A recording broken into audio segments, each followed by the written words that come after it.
Os censores das redes sociais não perceberam esse problema ainda. Essa é a Visão Libertária, sua fonte de informações descentralizadas e distribuídas. Existem algumas situações que são excelentes para explicarmos como funciona a informação descentralizada e distribuída e por que ela realmente é uma grande mudança na mentalidade da sociedade e totalmente inócua aos enormes esforços feitos por políticos, governos e mídia tradicional para controlar essa informação. Infelizmente, como explicaremos mais adiante, não temos nenhum exemplo que possamos usar abertamente no canal para exemplificar isso sem comprometer as diretrizes do YouTube. Então, ao invés de usar um caso real, vamos usar uma hipótese totalmente não relacionada a coisas reais. Imagine, apenas por hipótese, que um filho de um político muito conhecido, candidato a presidente de um grande país hipotético, tenha esquecido, digamos, o celular com um monte de imagens, vídeos e e-mails comprometedores, digamos, na loja de troca de bateria de celular ou coisa do gênero, e essas informações chegaram na mão do advogado do político adversário dele. Ou, numa outra hipótese totalmente não relacionada, um outro advogado de um outro candidato à presidência de outro país hipotético tenha sido flagrado por uma câmera de pegadinha em uma posição comprometedora com uma menor de idade e essa gravação acabasse como um filme de comédia pastelão. Digamos que coisas desse tipo, totalmente improváveis de acontecer no mundo real, tenham acontecido nesse universo imaginário nosso, que não tem nenhuma relação com o universo real. Em ambos os casos, lógico, no momento que tais informações vieram a público, jornalistas imaginários desse universo hipotético começaram a falar sobre o assunto. Só que isso é um problema para esses políticos fictícios, porque eles estão próximos da eleição, não querem propaganda negativa nesse momento. No mundo antigo da informação centralizada, esses candidatos fariam todo o possível para proibir jornais, grandes redes de televisão, rádio, etc., de divulgar tais conteúdos. E isso era relativamente fácil, porque eram poucas entidades responsáveis por muita informação. Se conseguissem calar, digamos, meia dúzia de grandes empresas da mídia, provavelmente pouquíssima gente sequer ficaria sabendo do caso, e mesmo esses que ouviram de boca a boca ou de pequenos jornais independentes achariam que a coisa é mais boato do que verdade, por não verem nada na mídia tradicional. Como políticos fariam para ter esse controle sobre a mídia? Bem, muitos políticos são ligados à mídia. Alguns são donos de empresas de mídia. Várias mídias dependem de licença estatal para funcionar. Então, raramente querem bater de frente com políticos. Sempre tem também o caminho da corrupção. E, finalmente, pode-se recorrer à justiça estatal, alegando quebra de privacidade ou qualquer outra coisa. Consegue-se dessa forma uma liminar que dure 2 semanas, já é o suficiente para abafar o caso até o dia da eleição. Enfim, existem vários meios dos políticos coagirem a mídia tradicional a pelo menos segurar uma história por algumas semanas. Mas hoje não vivemos mais nesse mundo de informação hierárquica e centralizada. Vivemos no mundo da informação descentralizada e distribuída. A grande divulgadora de informações hoje em dia é a internet. Muitos jornais, revistas e redes de televisão viraram apenas uma versão impressa e opinativa das informações que todo mundo já tem de graça na internet pelas mídias sociais. Lógico, isso virou um grande problema para os políticos. Ao invés de convencer meia dúzia de grandes empresas de mídia, eles teriam que convencer agora centenas de milhares, talvez milhões de canais no YouTube, páginas no Facebook, influenciadores do Twitter, a não falar sobre o assunto. E isso é algo impossível. O que esses políticos sacanas fariam então? Bom, são milhões de páginas, mas todas elas no Facebook. São milhões de influenciadores, mas todos eles no Twitter. Basta a gente controlar o Twitter e mais meia dúzia de grandes empresas de tecnologia que a gente consegue usar o exato mesmo truquezinho que usávamos na mídia tradicional. E lembre-se, essas empresas também são suscetíveis à pressão de políticos. Os políticos podem ameaçar elas de diversas maneiras, hipoteticamente falando, claro. Políticos reais são pessoas de absoluta boa índole, jamais seriam capazes de golpes tão sujos assim. Imagine, por exemplo, apenas por hipótese, que a maior parte dessas empresas de tecnologia, por mero acaso, estejam no mesmo estado hipotético. governado pelo mesmo governador imaginário que é evidentemente ligado a uma dessas facções políticas fictícias. Seria muito fácil o parasita fazer pressão nessas empresas que estão no seu estado para isso. Tem milhares de coisas que ele pode fazer para prejudicar essas empresas. Então é muito fácil para eles conseguir a cooperação dessas grandes plataformas de divulgação na internet. Só que aqui entra o problema. Plataforma tecnológica não é a mesma coisa que mídia tradicional, porque ela fornece apenas a base para a informação fluir. Ela não tem controle sobre a origem da informação em si. A origem da informação são milhares de pessoas compartilhando essa informação através dos mais diversos meios. Então essas plataformas têm um problema: como censurar milhões de pessoas falando ao mesmo tempo?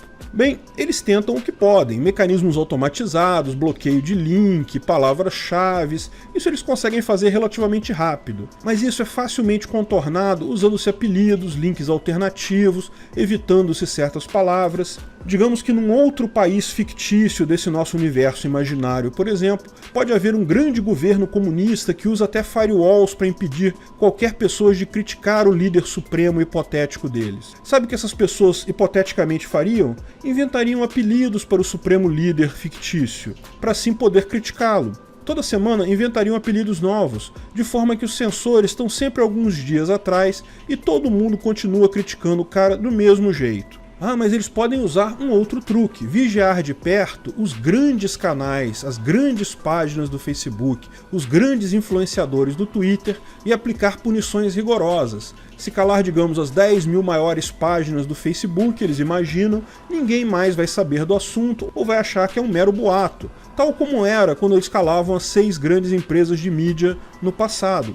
Só que não é a mesma coisa. A informação distribuída tem características diferentes, porque são milhões de pessoas repassando tal informação por múltiplos canais. Não são só pelas grandes empresas de tecnologia, mas também por todo tipo de ferramenta de comunicação independente. E todas elas têm sim um grande número de concorrentes, de alternativas. WhatsApp, Telegram, Signal, e-mail, Discord, páginas pessoais, jornais da internet, blogs, fóruns de discussão com os mais diversos níveis de anonimato. Sim, o YouTube, o Twitter, o Facebook são os principais? Claro que são, mas estão longe de ter a predominância que a mídia centralizada teve no passado. Se você conseguir controlar apenas os maiores canais, as maiores páginas nessa plataforma, ainda assim você vai estar controlando uma fração minúscula da quantidade de informação que passa nessas plataformas por outros meios. A principal força da informação descentralizada não são canais como o meu, ou canais maiores que os meus, ou mesmo outros canais menores, mas muito influentes ainda.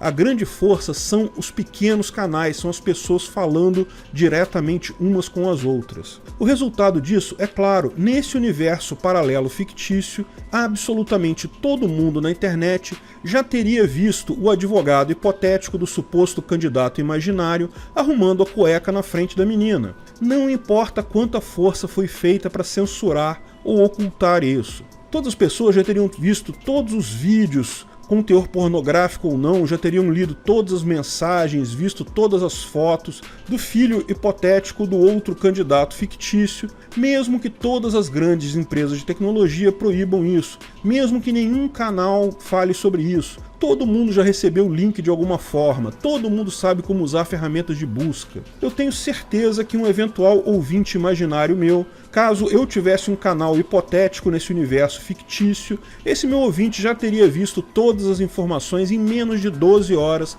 delas serem liberadas, mesmo que eu não fale um A sobre o assunto. Só não viu quem não procurou por elas. E olha, eu vou te falar, esse universo hipotético é assustador, viu? Porque tudo que foi liberado dá a entender que determinado filho de determinado candidato pode estar sendo chantageado por aquele país fictício comunista que tem um firewall. As cenas de conteúdo sexual são o de menos no meu ponto de vista. Mas o conteúdo hipotético desse universo totalmente imaginário é realmente uma coisa impressionante. Simplesmente a censura dessas grandes empresas de tecnologia é inócua. Ela pode incomodar alguns canais, pode até matar canais, mas não consegue parar a informação descentralizada em si. E não é porque elas não estão fazendo força o suficiente, ou porque elas não estão sendo duras o suficiente, ou porque não estão investindo dinheiro o suficiente. É porque o meio é diferente. Não tem como controlar a informação da mesma forma. A internet é essencialmente diferente da mídia centralizada. E a informação tem uma característica de aumento de entropia que é definitivo.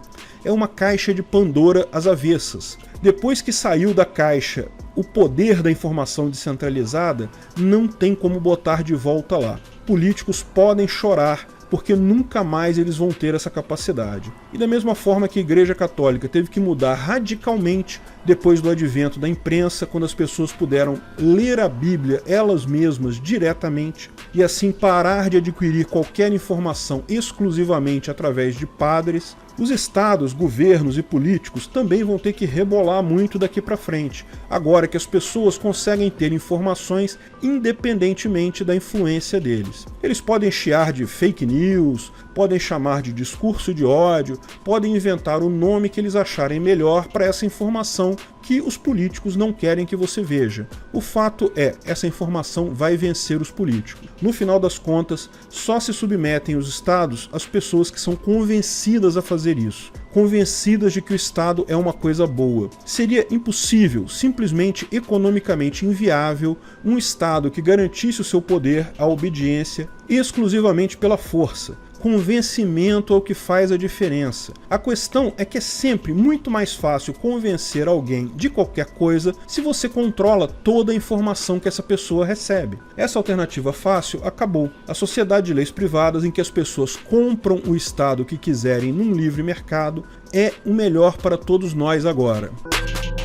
Obrigado pela audiência. Esse vídeo foi um oferecimento de armataweb.com. Cloud e serviços de data center, 100% de compromisso com a satisfação e privacidade dos clientes. Aceitamos Bitcoin, veja o link na descrição do vídeo. Se você gostou desse vídeo, clique no like e compartilhe ele em suas redes sociais. Se inscreva no canal para nos ajudar, clicando no botão vermelho abaixo. Se quiser ser avisado de novos vídeos, clique no sininho ao lado. Saiba mais sobre o nosso projeto no site visãolibertaria.com. Lá você pode sugerir novos artigos, escrever artigos, patrocinar e muito mais. Confira visãolibertaria.com. Até a próxima!